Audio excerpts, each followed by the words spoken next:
Hello, everyone. Welcome back to Dan's Astrology. This is being recorded today on Monday, the 13th of October, which also happens to be Canadian Thanksgiving. Now, here in Canada, we do Thanksgiving a little bit differently than our American neighbors to the south. For one thing, we celebrate it in October before Halloween. But this is just a minor note. I would just like to emphasize um, the fact that I'm recording this here in Canada, a land of freedom, liberalism, democracy, and socialist healthcare.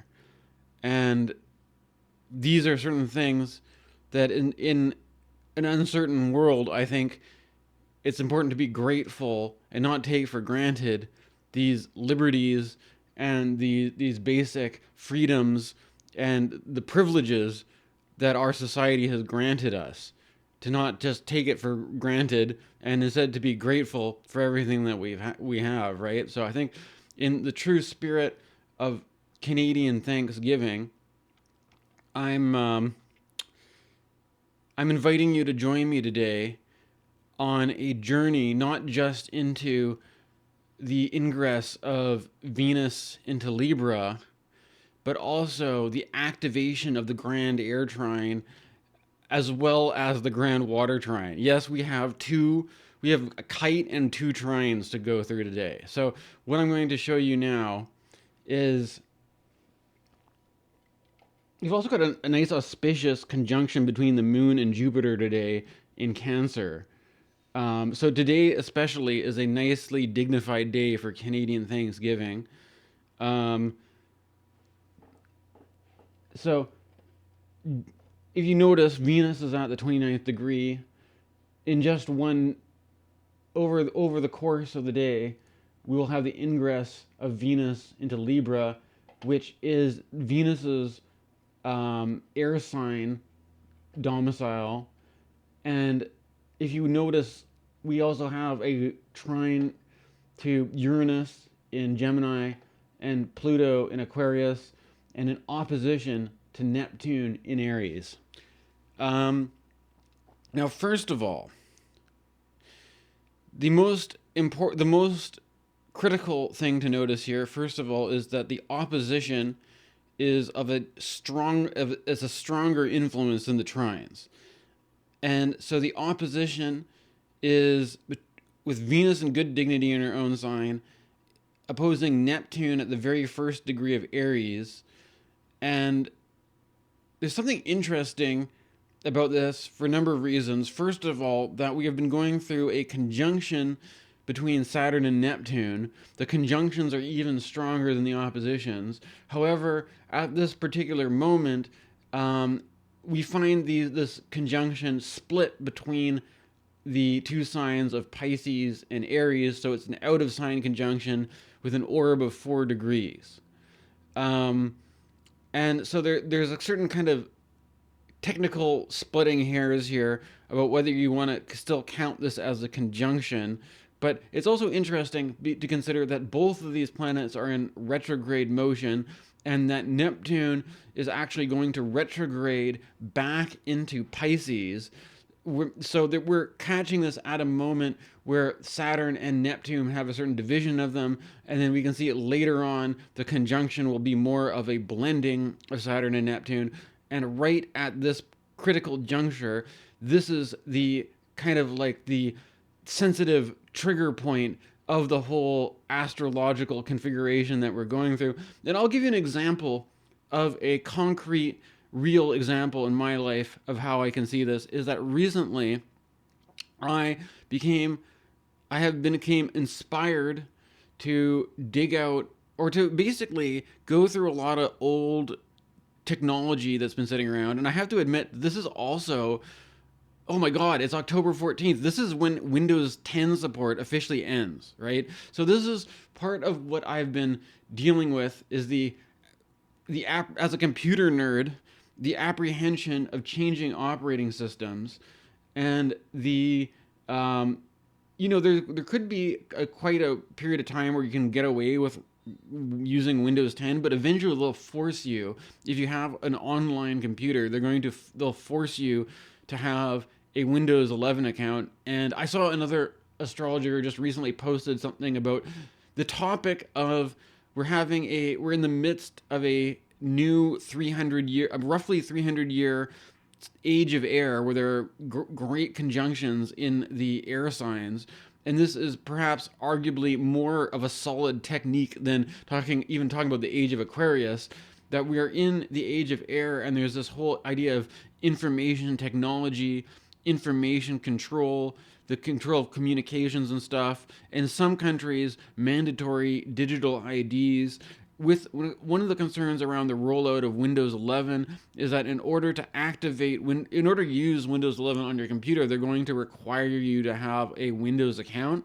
Now, the thing is, I'm not really sure. I'm also remembering that, like, as an Apple user, to use Apple, you had to get a Mac account, and I don't necessarily know if it's like this is like that big of a deal to have a Windows account or a Microsoft account when everybody had like a Mac account to use Apple products. Maybe it depends on what specific Apple product you have, but maybe the point though is, I personally, the things that I'm more concerned about is that I was have some old I was using an old scanner, and I realized that this scanner is actually pretty retro by today's standards. But I've basically found I've also have a Mac Mini that I set up, and I've been scanning things in and just basically going through a lot of old stuff, and that see what still works and still what's still functional. But it's just there's something odd about it, because the scanner, or like could be all sorts of equipment that is basically becomes junk due to planned obsolescence. Um, and this kind of bothers me, right? Um, and in the process of this, I found a bunch of old iPods laying around and was getting them to work. And I was very excited about this iPod Mini, but I have to say I had a unfortunate experience where I was just I'm gonna see how much I can fit onto this 4 gig Mini, and then I ended up crashing the hard drive, and now the iPod Mini only gives the sad face when I turn it on. But in doing research, I found out that apparently, if I was so inclined, I could buy a compact flash card that goes up to 100. Apparently, the max limit is 128 gigabyte. But I could even a 32 or 64 gigabyte would be a lot more than the 4 gigabyte iPod. This is the first generation iPod Mini that only came out as a 4 gig. You could easily, apparently, you can if you can. The hardest looking part is getting this thing open to put a hard drive in it.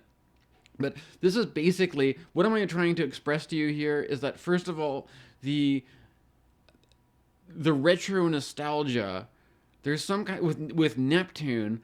There's the archetype of the Redeemer, the necessity to take these lowly things, yesterday's gadgets and toys that were at once the cutting edge technology, and that we can give them new life by modifying them, by taking the very limited 4 gig hard drive out, which is broken, and putting in a 64 or 128 gigabyte hard drive, and you can even replace the battery to ensure the lifespan a little bit. But then I've also realized that this is kind of just could just be a dumb hobby, and that I also have a stereo that I can just put a USB stick in, or I could.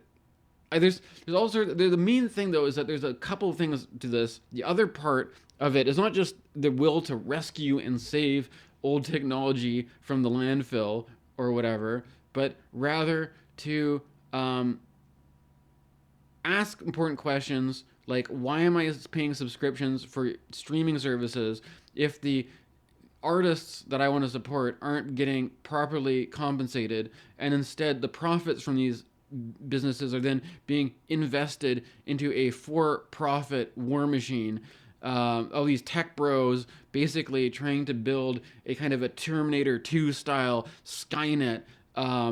This is basically with Venus is a kind of like is Venus in Libra is opposite Neptune is actually pretty good for peace. And you will also notice in the news they just awarded the Nobel Peace Prize to the political opposition in Venezuela, which is kind of interesting. That's another Venus Neptune opposition story that you could talk about. But all of this stuff is getting hit off right now, as well as you could say this is also relevant to the whole 300-year air trine we're entering into, this new kind of information age. And with Neptune was there in a conjunction with Uranus during the 90s when the internet first got started, right? So Neptune has always had there's a certain kind of like 90s online utopianism. There's also a Saturn-Neptune conjunction that happened around this time. If you also go back, what's also funny is that Saturn in Pisces, Saturn has a roughly 29-year cycle. So if you wind the clock back 29 years, you get the sort of 90s era, and that Neptune and Saturn have a lot to do with fashion trends. And what I find interesting about this too is that out of a period, there's a period of time when there wasn't really any noticeable fashion trends, and it was basically just like the normcore aesthetic, or like people trying to wear like Carhartt or something like that. But now the new fashion trend has clearly emerged that is a kind of revival of like 1999 era baggy pants, and I guess like vaguely like new metal aesthetics. But the Gen Z and Gen Alpha are taking baggy pants of the late 90s to a new. They're doing their own thing with it at this point. It's not just 1999 revival, but I would just like to mark out that I think there's something about this Saturn in Pisces, and when combined with Neptune, is that there's something about 1999. Like I'm thinking, like right before, if you go a bit farther into like the millennial past Y2K, you get like that. Was it Dr. Dre album 2001, The Chronic or whatever? Like if you have to tick it a little bit before that, and then you've got this baggy, like there's a lot. I'm just remembering, for me it was a lot more like 1999 was a lot more like Chad Muska and like RDS skateboards and like Tony Hawk's and stuff like that. There's a lot of like like skateboard brands and stuff like this. You're not seeing as much of this in the current fashion today, but there is a certain kind of like big raver pants kind of aesthetic that is hitting the note, I think, of this sort of like late 90s Saturn and Pisces. And also, is new metal having a comeback? I don't know. But that is one thing to think about, is that Kurt Cobain had hold on. Before I get into the Grand Water Train, I'm just kind of riffing off a number of things at once. If the Saturn, maybe I'll just scroll through here, and you can see with Neptune is retrograding back into Pisces, and by October 22nd, Neptune will be back sharing the sign of Pisces with Saturn, and at that point in time, Mars and Mercury will have been made it to the third decan of Scorpio. And so this is what is basically I figured I needed to take some time with this one, is that we're entering into an astrological season where we basically have a grand air trine coming up imminently, basically getting activated tomorrow, and then we have a grand water trine that will basically be becoming more active as the grand air trine eases off. Because you see here, at the time that this starts heating up, the grand water trine, Venus will be at 13 degrees, the middle of Libra, and will no longer be trining the Pluto and the Uranus so closely. Eventually, this Venus in Libra will make an opposition to Chiron, which is interesting.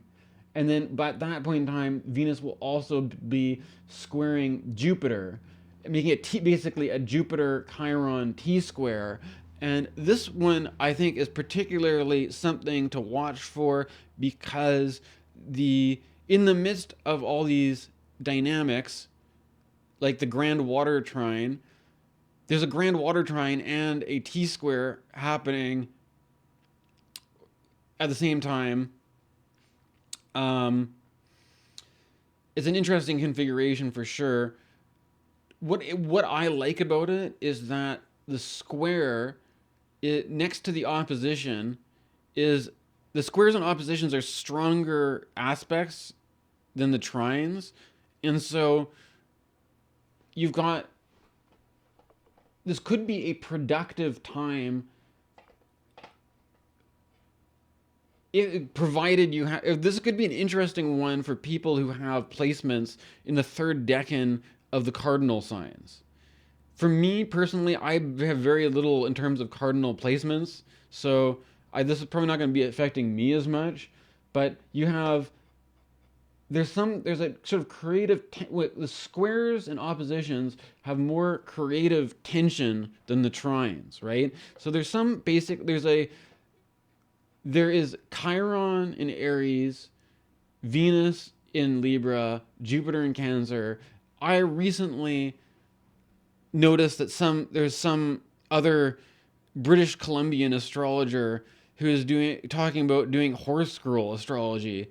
I live with a family of women who are very into equestrian stuff, and so apparently because Chiron was a centaur, if you're into horse stuff, this is your planet, or especially if you're doing therapeutic horse work or something like this. This is something that personally, my family is really into. I personally prefer pursuing other forms of therapeutic working. Right, I prefer different modalities myself. But with the fact that Venus and Jupiter, the two benefics, are in a T square with Chiron. The idea with Chiron is that is the wounded healer, and Chiron was a a military teacher, right? He was a warrior teacher, but apparently he was wounded. I think he was wounded by one of his students, even, right? But there was something about like the idea that you become an expert of your own affliction, or that there's certain kind of idea of like if even your problem area can be a source of strength or something like that. It also could have to do with the fact when you think about horses that they're flight animals, right? And that when if you consider where people our problems as human beings often has to do with the fact that human society has experienced an acceleration of progress since the industrial era, and that up until that point in time, human civilization, if you consider, for example, like the difference between the Roman Empire and the medieval time, that it's actually interesting. There's certain things that I'm not one of these people that maybe, well, I don't know. I'm not going to make any far out claims, but even if you look at very simple mundane things, like take, for example, glass windows. In the medieval times, glass windows were either fell out of style, or they were kind of like a luxury. Like you'd have maybe stained glass windows in a church, but your average peasant wouldn't have fancy windows in their house. Apparently, there's this whole kind of a thing about the dark ages, it's also kind of funny because I'm also starting to realize that there's this kind of thing where we have this very simple idea about like Western civilization and the dark age. There were certain countries that experienced certain areas that experienced a dark age when there may have apparently the Persians, the Arabs were experiencing their own time of flowering when another, sometimes certain cultures or certain civilizations are doing well and certain civilizations are not doing well, but certain very mundane markers of this is basically being, if you have architecture that has a lot of glass and a lot of windows, and even like the idea of mirrors, like if you think about this, that like for a certain period of time it would be like to have a mirror and being able to see your own reflection would be like a extreme luxury. Like only the most privileged noble person would have mirrors and glass and all this kind of stuff, when this is actually nowadays we don't. This is what I'm trying to, for Canadian Thanksgiving, we have all these luxuries that compared to a pre-modern times, this would be like we'd be living the life of kings and like the noble, the aristocratic class, just because you had a mirror and you had and glass windows in your house, right? This is a kind of like, there's something about the we go from like, basically you go from, it's like a luxury to have a mirror and a glass window, to taking like having airplanes that'll fly you around the world and you can put a man on the moon and have all the technology that we have, and the amazing abundance that we of material resources that we have. We've basically created a situation where we have this kind of wounded animal thing, where the at some level we have built up we have more in common with the animals than not, and we are basically still just wired for survival, as if like if you were like trying to survive in the jungle or the savannah, and we constantly have the reptilian brain of fight or flight reflexes and stuff like this. And I think this is a particularly interesting thing coming up here at the beginning of November, because the two benefics are in a T-square with Chiron, and there's something about like could be a healing potential for healing this sort of like if you want to be like one of these new age or energy healer people, talk about your lower chakras of like survival of is there imminent threat or danger? Are you in fight or flight mode? Are you chronically stressed? Are you you're insecure? There's something about Jupiter and Venus, which is, it's like there's an opportunity, dare I say it, to sort of heal the basically material issues around scarcity. I mean, there's actually not, with water and air though. It's more emotional and it's more informational than about. What's also interesting about this, if you notice, there is when you go from having a grand air trine to grand water trine, you've got a lot of stuff going on in two elements, but there's basically no earth in this chart at all. And I've also pushed it here to when Neptune ingresses back into Pisces, and at this point in time Mercury will be in Sagittarius, meaning there's a little bit of fire. But if we wind it back like a little bit, we're going like at this point in time, the end leading up to Halloween, we just have a whole lot of water and a whole lot of air, and not very much fire aside from Chiron. I'm not using all the asteroids here, but not a lot of fire, not a lot of earth.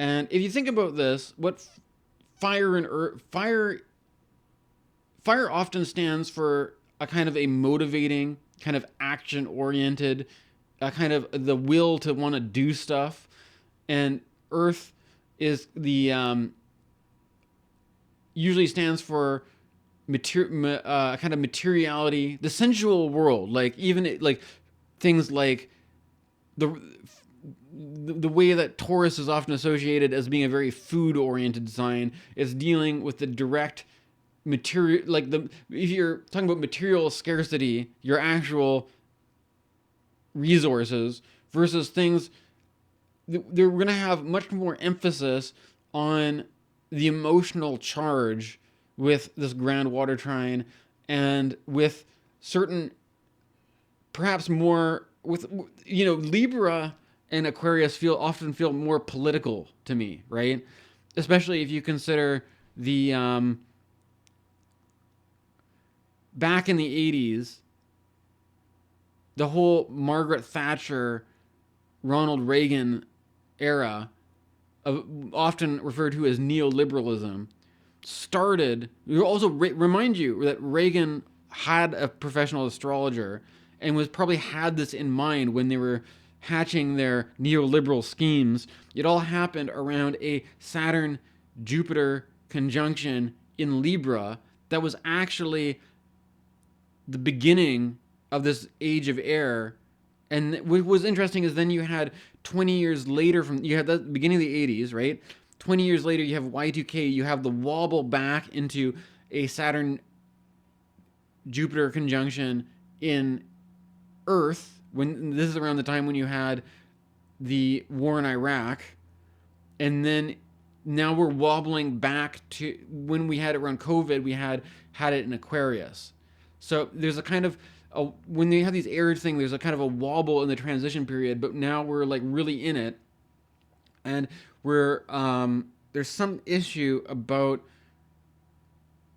I've noticed there's also this kind of interesting rhetorical move going on around this, where there's a difference when you're talking about neoliberalism versus just liberalism, right?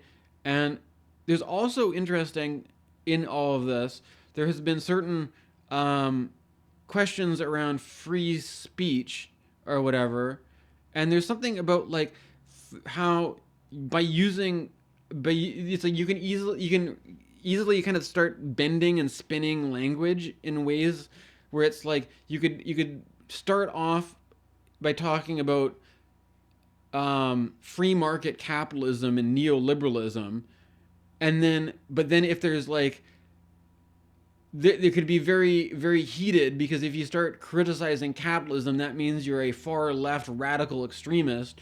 So instead, you could just take the same conversation, take the word capitalism out of it, chop off the word neo from neoliberalism, and now you can just have a conversation about liberalism and basically talk about the same problem, but then just mask your you can just mask. It sounds like now you could be a right winger criticizing the libs, right? Rather than a left winger criticizing the neoliberals, right? And it's sort of, but essentially, it's still essentially a critique of free market capitalism. But it's like by performing these rhetorical tricks, you can present yourself, you can lean yourself in one way or another. We recently had an election here in Canada, and we just elected the Liberal Party, which was really funny, I thought, because it looked like that liberalism, under Trudeau anyways, was at a major down point, and then Carney just managed to flip it. But a lot of people have criticized Carney for not even being a real liberal. He's just a conservative that has outdone himself basically by joining the. This is actually what liberalism is about.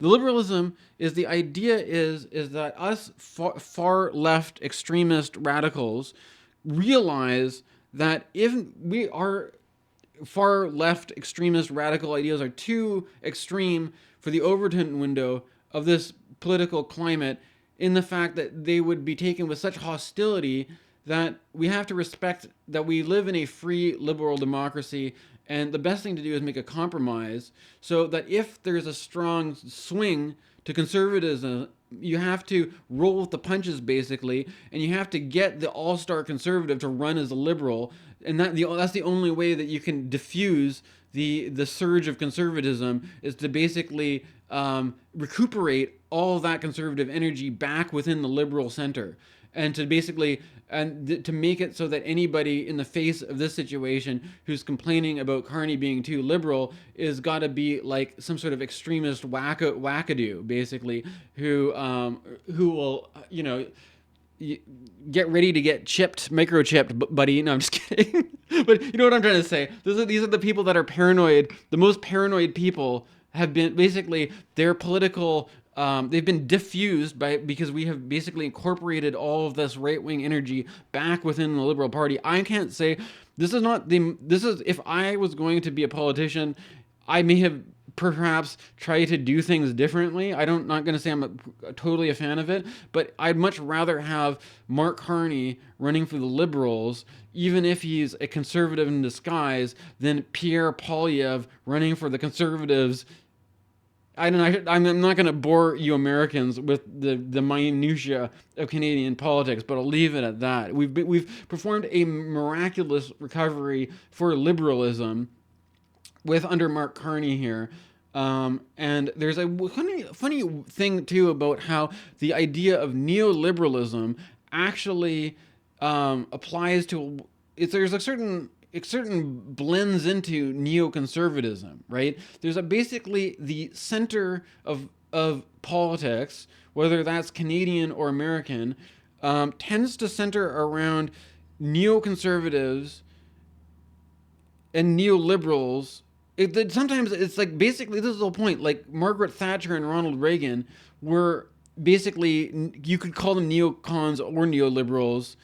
They basically established a paradigm of politics in the 1980s after the heated labor movements of the 1970s. After all this stuff that went down in the 60s and the 70s, it stabilized into this thing into the 80s and called neoliberalism. And but the thing is, that is basically it's starting to break down, decompose, or morph into some new kind of thing, right? I thought was really interesting is that I watched a documentary. I really like Adam Curtis documentaries, and the most recent one from him is called Shifty, and Shifty is all about the UK and Margaret Thatcher and into the 90s. And there's something, Adam Curtis seems to be criticizing this whole thing about Reagan and Thatcher in the 80s as an attempt to preserve, like in a conservative way, some kind of old social order that was falling apart under the in as a kind of actually more of a reaction to what would be called liberalism or progressivism. It was kind of a way to conserve some sort of old social order, some sort of the old aristocratic class, and so there's a kind of way where, in a liberal sense, you could have a compromise between the owner class of the elite, the owners of industry, and the liberalism. There's this kind of decentralization of liberalism and progressivism that would seek to not have all of this centralized into the hands of a powerful elite, but democratized, right? And basically, there was an attempt to strike a balance between these two things. And from the Adam Curtis point of view, that this wasn't the big. It's one of these kind of interesting dynamics when you talk about beginnings and endings, right? Where is this really the beginning of a new age, a new order, or is it essentially just the ending of the old age? And that what you're seeing at the very beginning is a strategy to try to hold on to control, to hold on to power, to set up a system that will carry you through into the future, right? And there's recently Francis Fukuyama appeared on a podcast called The Doom Scroll, and it was very interesting because Fukuyama was famous for saying that after the fall of the Berlin Wall, the end of history, it was free market, liberal capitalism had won out as being the dominant paradigm. Recently on the Doom Scroll podcast, when interviewed about this, Fukuyama says that he was wrong. He admits that he was wrong, and that the most obvious thing about this is in the trade war going on right now, which is still kind of That's also funny as a Canadian, because I think you always have to have some media literacy here. There's always a bit of bias, and I find that there's this problem where the Canadians tend to ham it up a lot, in the sense of like, it's like between America and Canada, it's like getting stabbed in the back by our brother. It's like, we've always been partners. We've always been supported each other in business, and now look, you're treating us like shit. Oh my god! It's like we really like to like play up the melodrama of this, but at the same time, Canada has been involved in like, they basically, if you think about Chinese electric vehicles, brands like BYD, Build Your Dreams,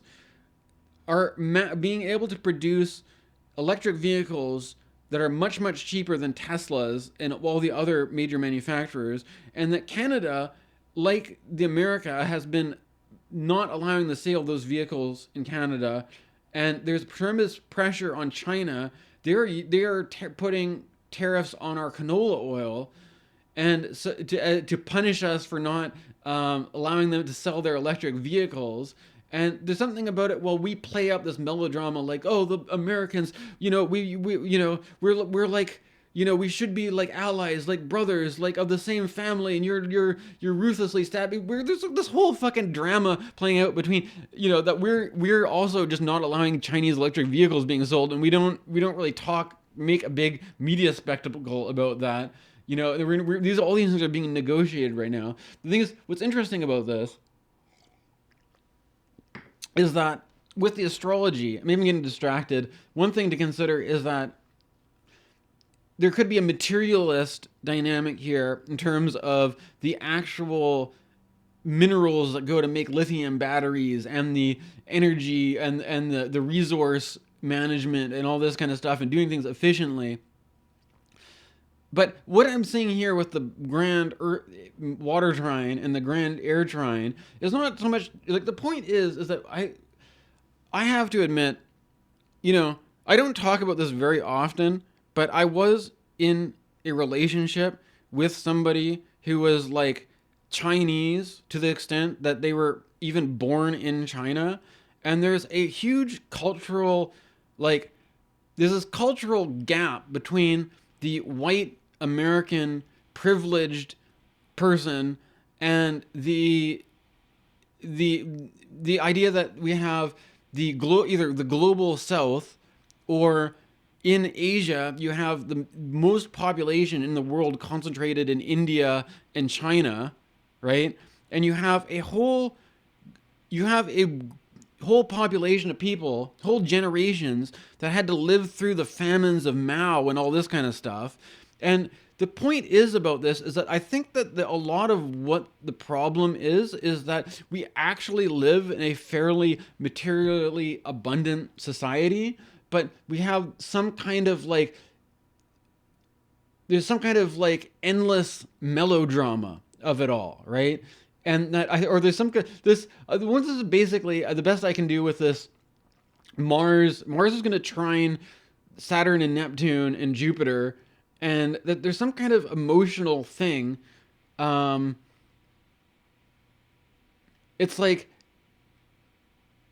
like Doug Ford pouring out the whiskey, right? It's like this whole kind of, it's like this kind of bad blood, or like people. It's like you being in at the very top, being, if you are like this whole American thing with win or lose, like you are simultaneously the best, but you're also bitter and resentful and moody and like full. There's all this. It's like, I think there's sort of like, it's not about material abundance, because we live in such a, like, we're all kind of like privileged and spoiled, but we have all this emotional shit to work out, right? I think an example of this. Again, bear with me here. Maybe you guys are gonna see all my, oh, whatever. There's just a bunch of YouTube things. I'm going to show you.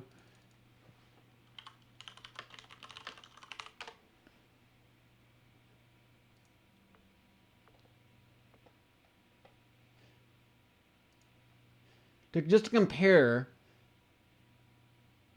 this is Kurt Cobain's chart. You're gonna notice a few things here. Similarities: Jupiter in Cancer, Moon in Cancer, just like I'm recording today. Mars in Scorpio, Neptune in Scorpio. Not really conjunct though; they're pretty far apart. And then he's got this huge stellium here in Pisces, and then he's got Pluto conjunct Uranus in Virgo, making a kite. Okay. Um, so the way that Kurt Cobain was a, you know, you don't. We've got this kind of like Kurt Cobain negative creep energy. That would be the shadow danger to watch out for. Even with this Uranus in Gemini here, um, we've also, I have to, there is a certain performer who I saw play back in the early 2000s, and I haven't seen him play live for a long time, but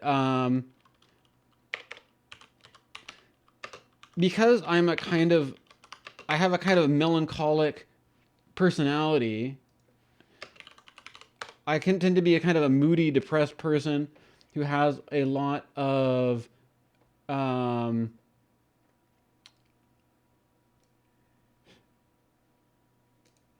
water sign stuff going on. I don't know. Maybe this isn't a very good chart to do. Is this the right? No, that's not it. 1808. That's not him. I was under the impression that this guy had a grand water train too, but I don't know if this is even if I'm getting this right. 1978.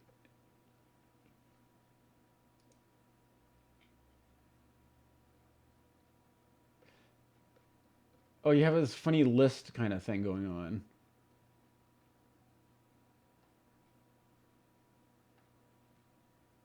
Oh, what the? It's an anime. It's like,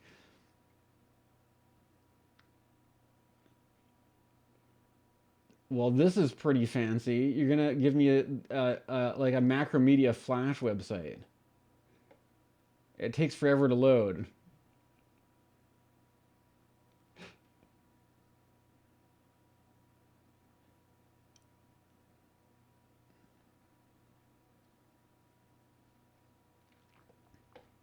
Pisces, Cancer, Scorpio. Pi-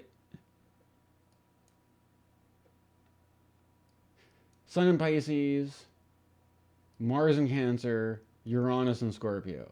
That's a grand water trine. Mars in third decan, Uranus third decan, or almost third decan, Sun middle decan. Good enough. And it's like not maybe not quite as intense as Kurt Cobain, thank God, but you see what I'm saying. We have some major. It's time to break out your acoustic guitar, write some moody songs. That could be a good, like, if you had a Halloween party that was also like an open mic where you had different like performers getting up to play songs or something. This could actually, I think that would be perhaps a good use of this energy. You have to just really get into your kind of like acoustic guitar singer song, like Nirvana unplugged, basically. Halloween party. That's kind of what I am. That's how I am delineating this one. Um, and it's more about that than like you have to sort that stuff out with this one rather than the earth sign actual material resources. I also should say that perhaps a time for another video. I'm not a I disagree with Ezra Klein because there's some basic issue about talking about material abundance in liberalism, and out of all this, a new political movement has emerged to try to rescue central liberals called abundance liberalism, and this is basically this idea of deregulation of zoning restrictions, and it's basically instead of trying to redistribute wealth or something like that. They just want to make land development less regulated. Which, if you think about it, I mean, maybe I'm doing a bad job of describing it, but this would never go over. Like where I live, there's one thing that's interesting is that there are certain issues which, on their own, tend to attract people, supporters from all over the political spectrum. And one of these issues is, I think it has more to do. There's some kind of odd thing about the failure of the left, the failure of liberalism, in that if you were to take the basic, like what are the most essential things we need as a society, right? Food, water, clothing, shelter, that kind of stuff. If we just start with food, basically, and talk about food production, that if you were the people that produced the food and you decided not to strike with that and not produce food, and everybody were to starve, that gives you a lot of striking power, right? But the people who do this have been thoroughly brainwashed into not seeing that they have the ability to do this, and so that they are all. But what you end up with this is you have if you are into farming and the rural country lifestyle, then or a food production, you are going to probably the image of it to you feels more conservative, and you're all going to get together and vote conservative. And then but there's this thing about this where, like, in all this, the people that I will identify that they want to keep their farmland as their farmland to produce food, to earn a good living off of. They don't want to just sell off. They don't want to deregulate it and then just sell off their land to like foreign buyers or like to the highest bidder, and then where you sell off your your valuable farmland to put in like a warehouse or a factory, like especially if it's good for farming, good for food production. The problem with this sort of like abundance neoliberalism is that there's, instead of saying, okay, we're going to take the land that's good for this to use it for this, we're just going to be like, we're just going to like free market. Anybody can we're going to make everything more, because we have such an abundance. Like, it's just anybody can buy anything, and it's all up for grabs, and it's all up for sale. And because the people are, if what you do is work for your own self-interest, and we all do that together, then we'll just naturally have the best system, and we don't have and to tell people that the good farmland has to be used only for farming, and that if you want to build an industrial park, build it somewhere else. That's just putting unnecessary restrictions on the miracle of free market. It's like you could easily just, if you had it like that, you could have a bunch of people just buy up all the farmland, put concrete over it, and then be like, oh well, we have plenty of farms in China, and we'll just, now you have to buy our food from across meanwhile, it's just absolutely absurd, right? There's the idea of what's interesting about this is that the farmers who are completely identified as right wing will gladly be against free market, or protecting the farmland and keeping it for but you have to pitch it in this way where it's like, you got to keep this land for the old stock Canadians who are these are the salt of the earth people that are the bedrock of our community. And then it turns out most of them are probably Chinese anyways, right? Because we have this bias that the Chinese people must have all just came here, they weren't farming from the like there's this sort of like, you have to, there's this and then there's this whole thing where it becomes, unfortunately, with Saturn and Neptune, there's this idea of a fantasy, an ideal image, where you find out that you're like, well, hold on, what if all the people actually doing this work are actually not white people, and that the people that you have a certain kind of hostility because you feel this pressure to have an image of a certain lifestyle, but what if it's only on the surface, and that the actual, like, there's also this whole thing about, like, similarly with that movie Nope, about like the black cowboy, like how Hollywood doesn't really have a lot of movies where you'd have cowboys versus Indians, white guys versus Indians, but you wouldn't. But in actual history, you would have had a lot of African American cowboys that just basically don't in the we occupy a certain kind of semiotic regime where it's like if you're a black guy, you're a hip hopper, you're a criminal. Whereas if you're like a white dude, you're like a good old rancher dude. We're the cowboys. Like, and it's like that. This may be something that is like a construction from Hollywood and actually completely has no historical basis. Another thing about this I thought was interesting about the there's this controversy around like wearing blue jeans and that the whole I didn't really have a very good take on this when all that was happening, but one interesting thing was that apparently there's this whole image of like the blue collar, blue jeans, the country kind of like look or whatever, but apparently when the actual cowboys didn't like the blue jean is like a kind of a more recent trend that was actually European because it stands for like a certain kind of pants that people were wearing in Genoa or something. It's not actually very American at all. And the idea that the original American cowboys didn't wear blue jeans, they actually dressed all in black, right? And there's this kind of odd thing about, I was watching Tucker Carlson, and there's this whole thing about like the good old American country music, or I don't know, like this is kind of thing about like how we've created this sort of like this symbolic alphabet in our modern culture where it's like we've got a very distinct thing between the good old country boys and like goth music, right? But the thing is, what if the original cowboys were actually black guys? Not or like the idea that more like your idea of what the cowboy was like has been whitewashed and made into this very white thing, and they're all wearing blue jeans, whereas the original cowboy was probably some perhaps either black or not or Indian or racially ambiguous person who is wearing a cow, but they were dressed all in black, and they were kind of like, think about this: the spooky goth cowboy who is not with like blonde hair, blue eyes, and sparkling blue jeans, looking all cute, but like some tough, frontier man wearing a black cowboy hat. Like it's a completely different look, a completely different vibe.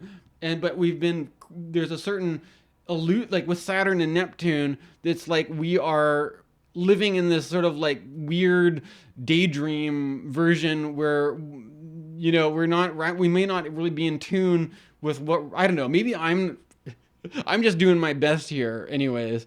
I'm not, maybe we're always just kind of fantasizing or imagining what's going on, and we have some sort of ideal. I don't know, like this idea that, everything used to be good back in the good old days. You knew a man was a man and a woman was a woman and a cowboy was a cow. But this whole idea is like a fantasy. What if that never existed, and that what history was actually like? We got a whole bunch of people with weird ideas because they've watched too many movies, and now we've got reality TV presidents, and we've got an age of spectacle and an age of performance. And it's more about, with this grand water trine, a cathartic emotional release or something like that, rather than, there's not, we live in an abundant society already, right? We have an abundance of resources. This isn't about like, this isn't about not having enough to eat, right? We have a bunch of, it's like, when the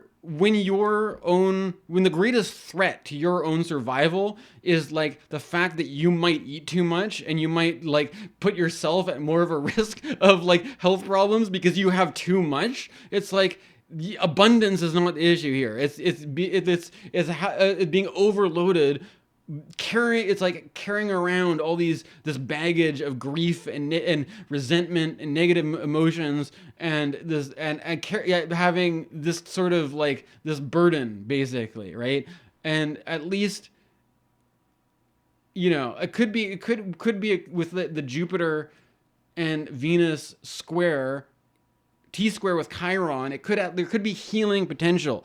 healing potential around by unburdening, unrestricting the creative process, and realizing you're not in a live or the funniest thing about all this sort of like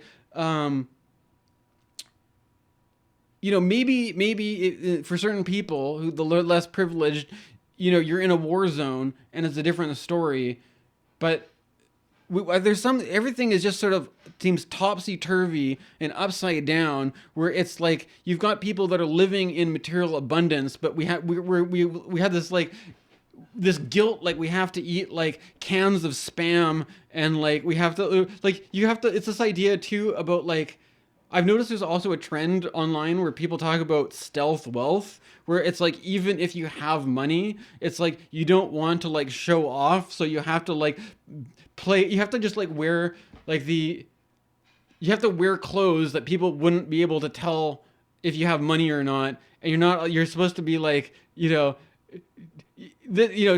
give people like budgeting tips, right? Even if you're like, here's clever ways to like save money and be austere and all this kind of stuff, and it's like to create a certain kind of image, but then you may actually be very much better off, but it's not socially polite to present like that in the like, and so there's also kind of like it's very much vibes based, to try to like, it's not about representing truthfully or honestly. There's a murky water where everybody just is full of stewing with emotions, and there's at least some way to heal the vibes around that, in the sense that most people, I think, are not facing dire material scarcity, but maybe I just have a distorted view because I have the privilege of living in a free liberal democracy. Oh Canada, our home strong and free. True patriot land, we stand on guard for thee.